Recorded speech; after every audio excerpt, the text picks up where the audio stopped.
Bonjour à tous, j'espère que vous allez bien. Un petit podcast qui peut être la suite du précédent finalement, puisque l'énergie politique, la tendance politique est très politique en ce moment. Et c'est surtout que cette mouvance politique nous fait attendre, nous fait patienter, nous fait nous poser des questions. Ça cogite dans les têtes, dans les voix, ça se déchire de partout, ça se lâche. Et on en apprend des choses, alors peut-être vrai, pas vrai, ça après on ne saura pas. Mais bon, je pense que pour beaucoup de gens, en tout cas des anciens collaborateurs ou même des personnes encore qui travaillent pour ce gouvernement, puisqu'ils ne savent pas, puisqu'ils pensent que ça n'existera plus d'ici quelques semaines, en tout cas, ils ne savent pas, mais ils se lâchent quand même. Et là, c'est intéressant de voir, de savoir que certaines personnes ont quand même la poigne, ont quand même... alors après, c'est pas sans conséquence pour la suite, hein, peut-être pour certains, ou d'autres ont déjà d'autres projets en tête, plus personnels, ça on le sait aussi. Donc ils n'ont rien à perdre et ils préparent déjà leur avenir et leur tendance future politique. Ça on le sait. Mais pas pour tous. Donc c'est là où ça devient intéressant. C'est comme je disais dans le précédent podcast, il y a certaines personnes, certains hommes politiques qui vraiment croyaient à ce personnage et qui ont quelque part, bon, entre guillemets, tout donné pour ce politique et qui finalement n'ont rien eu en retour, enfin, pas ce qu'ils attendaient, en tout cas déjà pas de reconnaissance, d'après ce que j'entends, encore une fois, hein.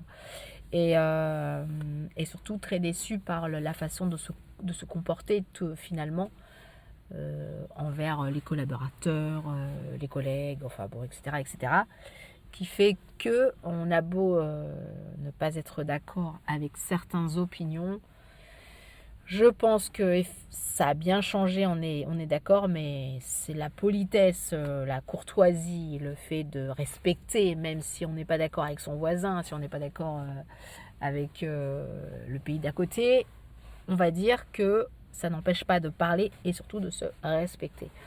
Je pense que cette énergie politique déjà qui dure depuis déjà pas mal de temps, hein, moi je dirais pas loin de 10 ans, même peut-être plus, hein, ça a déjà commencé, fait que justement on perd de plus en plus le sens de... déjà, on perd le sens du bon sens, tout simplement.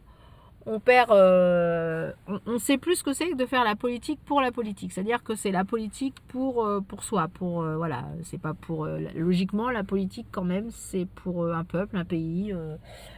Si c'est être maire, c'est pour quand même ses concitoyens, ses ouailles de la commune. Donc on pense, on fonctionne, on fait de la politique. Là, c'est quand même plus du concret, plus du réel, puisqu'on les voit, on leur parle, on les voit tous les jours, on voit ce qu'ils ressentent tous les jours. Donc peut-être que déjà la personne qui est maire, elle est plus dans le bain, quoi. C'est plus concret pour elle. Tandis qu'effectivement, il y en a plein qui restent dans les sphères un peu plus hautes. Bien sûr, ils voient des gens lambda, hein, dans leur meeting, quand ils font le tour du marché. Mais c'est pas du concret, c'est pas du réel. C'est pas du réel.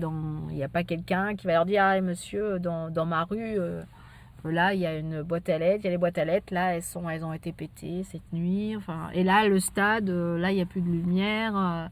Et là, enfin bon, bref, des choses vraiment concrètes qui font que ils n'ont pas le choix de, comme on dit, de mouiller le maillot, hein, concrètement, physiquement, moralement aussi, hein. Donc là ils n'ont pas le choix, ils sont dedans. Tandis que là, notre sphère politique qui survole finalement, qui survole vraiment les besoins, et c'est pour ça d'ailleurs que ça peut parler, qui survole les besoins des citoyens, les besoins du peuple, hein, de leur peuple, hein, parce que malgré tout, ils ont quand même été élus, logiquement. si ce n'est pas des voix qui ont été reportées, etc. etc. Bon, ça c'est autre chose.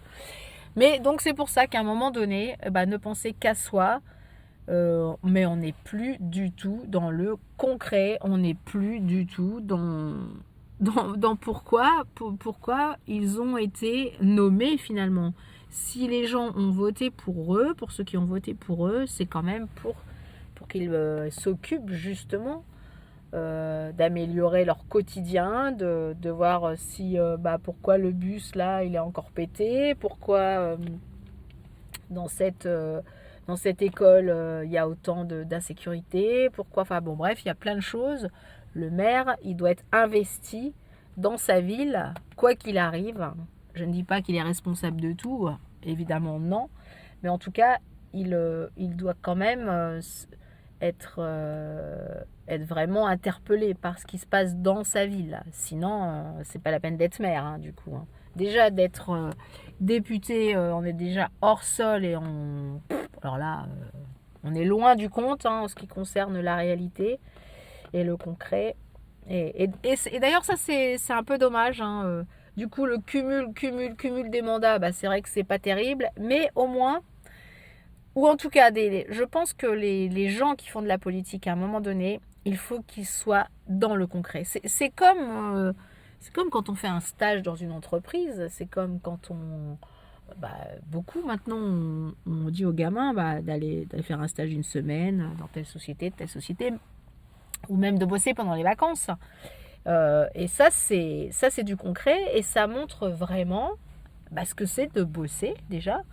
Et puis, parfois, ça interpelle justement des vocations pour certains métiers. Et ça ouvre en tout cas l'esprit de se dire « Ah ouais, c'est quand même un boulot difficile, on ne les respecte pas et c'est quand même un boulot difficile. Il y a quand même des boulots de nuit, des boulangers, des pâtissiers, des maçons. Enfin, il y a plein de métiers manuels qui sont pas faciles du tout et qui sont très respectueux pourtant. Enfin, très respectables. Donc, il faut être respectueux avec ces métiers-là. Et justement, il ne sait pas que... malheureusement, non, je ne dirais pas ça, mais il y a beaucoup de grade-papier et d'administratifs, on le sait.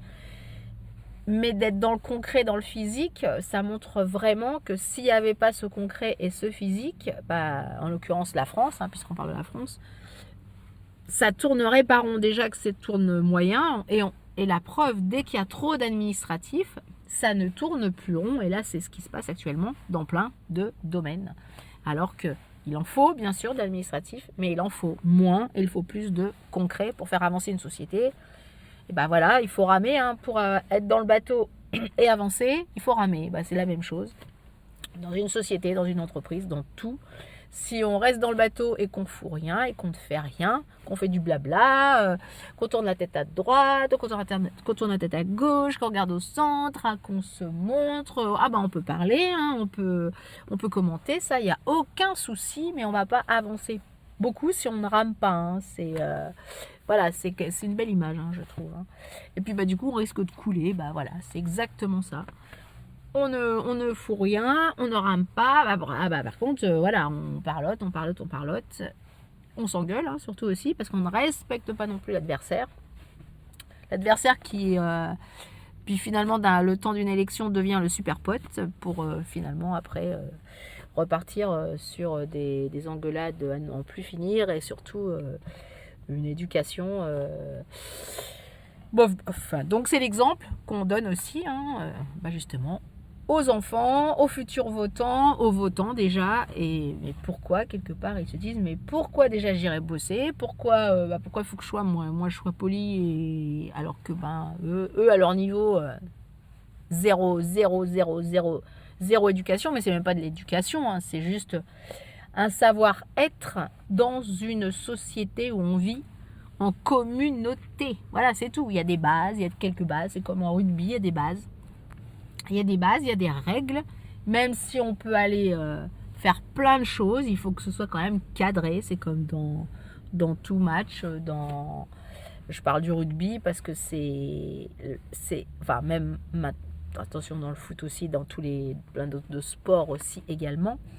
Mais on joue, voilà, on a envie de gagner, mais en même temps, on respecte l'adversaire avant et surtout après aussi, même si on n'a pas été d'accord toujours sur le terrain, on respecte. Et là, c'est nada, niente, rien. On ne respecte plus rien. Et du coup, comme on ne respecte plus rien avec l'adversaire, on ne respecte plus rien non plus envers les gens qui ont voté pour ces adversaires. Ça paraît logique. Comment voulez-vous que ça fonctionne? Et puis à un moment donné, justement, avoir un adversaire, c'est aussi se challenger, mais challenger pour le bien du peuple, pour le mieux en tout cas, le mieux du mieux. Et ce qui n'est pas dans la réalité. Moins d'administratif, c'est clair, et plus de concret, plus de boulot pour avancer et puis qu'on s'en sorte tout simplement.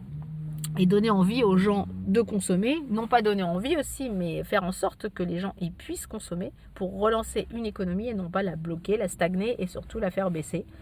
Bref, avoir affaire peut-être à des vrais économistes et non pas des... c'est comme... encore une fois de plus, quand on parle plus administratif, il y a des gens très compétents, mais pour l'administratif, pour parler... mais dans ce cas-là, c'est comme un diplomate. Un diplomate, un vrai diplomate, il va savoir parler avec tout le monde. Il va savoir parler avec son ennemi. Il va savoir trouver les mots justes. C'est ça la diplomatie. C'est pareil. On a vraiment dézingué la diplomatie. Et c'est pour ça aussi qu'on est dans cette merde en ce qui concerne les relations internationales. Parce que justement, il n'y a plus de diplomatie. Il n'y a plus de diplomates. Donc ça, c'est aussi important.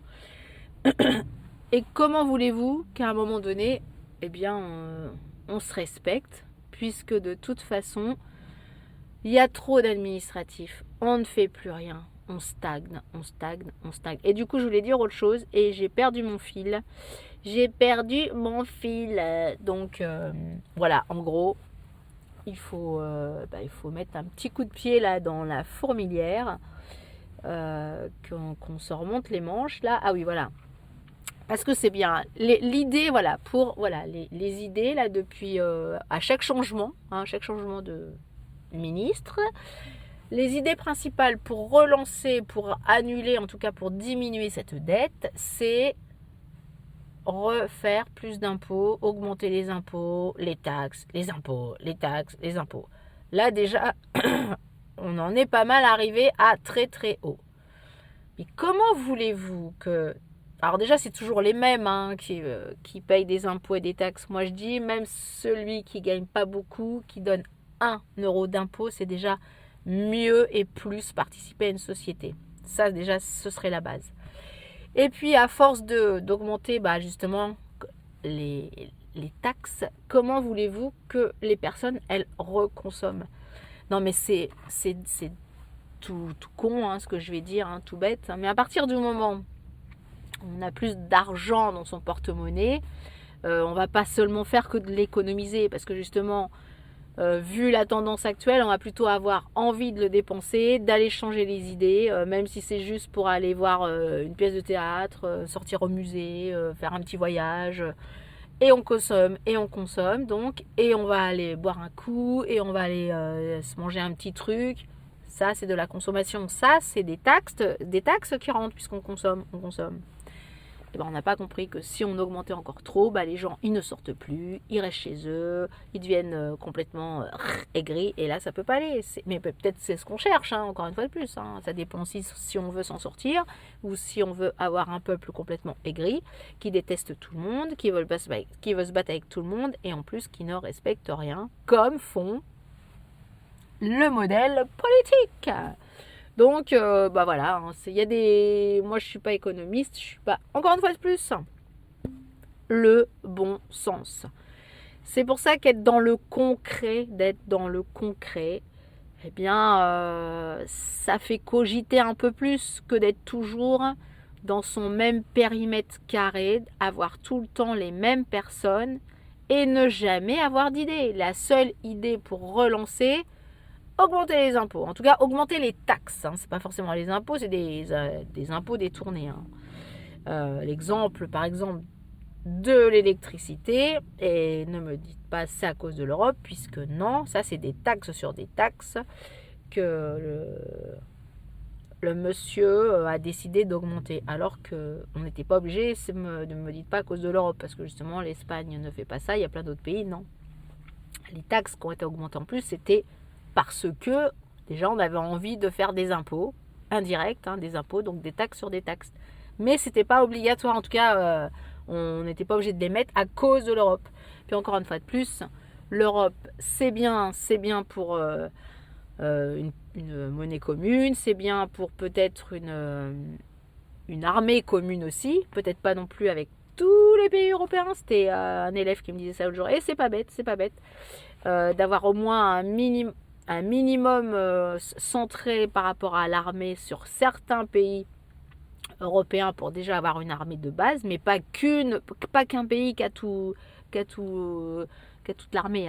Il faut pareil, il faut penser aussi à l'avenir. Il faut avoir plusieurs pièces, donc c'est plusieurs pays qui peut-être peuvent gérer la question militaire. Et puis avoir la même monnaie, ça évidemment, il ne faut pas sortir de l'Europe complètement, mais au moins aménager, encore une fois de plus, aménager, parce que il y a des pays qui, au niveau salaire, ça fait baisser vraiment ceux qui ont des plus hauts salaires et l'inverse. Bon bref, équilibrer tout ça pour justement, encore une fois de plus, que les gens ils gagnent plus. Et puis en faire baisser les taxes. Et encore une fois de plus, ramener le travail. Il y a du travail. Il y en a qui n'aiment pas faire certains travails. Mais justement, il faut quelque part ne pas avoir le choix, au moins de travailler, de refaire de la monnaie. Pourquoi ? Pour justement les cotisations. Pourquoi la retraite ? Justement, la retraite, déjà, pourquoi augmenter ? Alors, pourquoi augmenter l'âge de la retraite ? Ça veut rien dire. Encore une fois de plus, il y a des gens, peut-être de moins en moins, mais il y en a quand même encore, qui ont commencé à bosser à 16 ans, à 17 ans. Donc, c'est pas la même chose que des gens qui commencent à bosser à 25, 30 ans, peut-être même plus. Bon, peut-être pas quand même, quoique, il y a certaines études quand même. Encore une fois de plus, c'est les gens qui vont avoir cotisé. Et combien d'années ils vont avoir cotisé. Et surtout, essayer de faire cotiser les gens. Là, il y a plein de gens qui ne cotisent pas. Là, par contre, nous ceux qui bossent, on paye pour justement que ces gens-là puissent vivre. Moi, je suis pour les aides, il n'y a pas de souci. Mais à un moment donné, des gens qui sont capables de travailler en pleine forme, en pleine santé, et souvent jeunes ou un peu moins jeunes, moi je comprends, ok, ils ont envie de passer du temps à rien faire, profiter, ok, mais à un moment donné il faut se bouger, il faut faire quelque chose pour la société. C'est un échange, c'est ça la société, c'est ça la communauté, parce que c'est pas toujours les mêmes qui doivent payer pour les autres, qui doivent trimer, parce qu'à chaque fois c'est une petite partie qui bosse pour les autres, et voilà, relancer l'économie aussi, et par rapport aux retraites, s'occuper surtout de combien d'années les gens ont bossé dans leur vie pour voir à quel âge ils partent. C'est surtout ça qui est important. Ne pas dire à cet âge-là, ça ne veut rien dire à cet âge-là, surtout s'il y a des gens qui ont commencé beaucoup plus tôt. Ça veut dire encore une fois que tu as des gens qui vont partir à tel âge. Alors il ne faut pas oublier non plus que moi, quand j'entends dire ça et que j'entends aussi d'autres personnes qui me disent moi là, la personne à 55, la société fait un plan pour faire partir plein de gens, voilà, ils vont être licenciés parce que c'est quelque part 55, ça commence à être trop vieux. Alors du coup, ils vont se retrouver, en général, ils se retrouvent pas tout à fait en retraite, donc ça fait du chômage.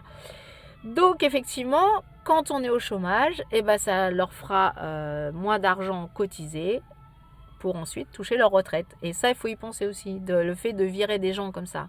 Les gens, bien sûr, ils vont pouvoir toucher, entre guillemets, une pré-retraite, mais cette pré-retraite, ce sera comme un chômage et ça ne servira pas, et en tout cas financièrement, pour savoir combien ils toucheront pour leur retraite, ça ne servira pas comme s'ils avaient continué de bosser. Ça, il faut le savoir aussi.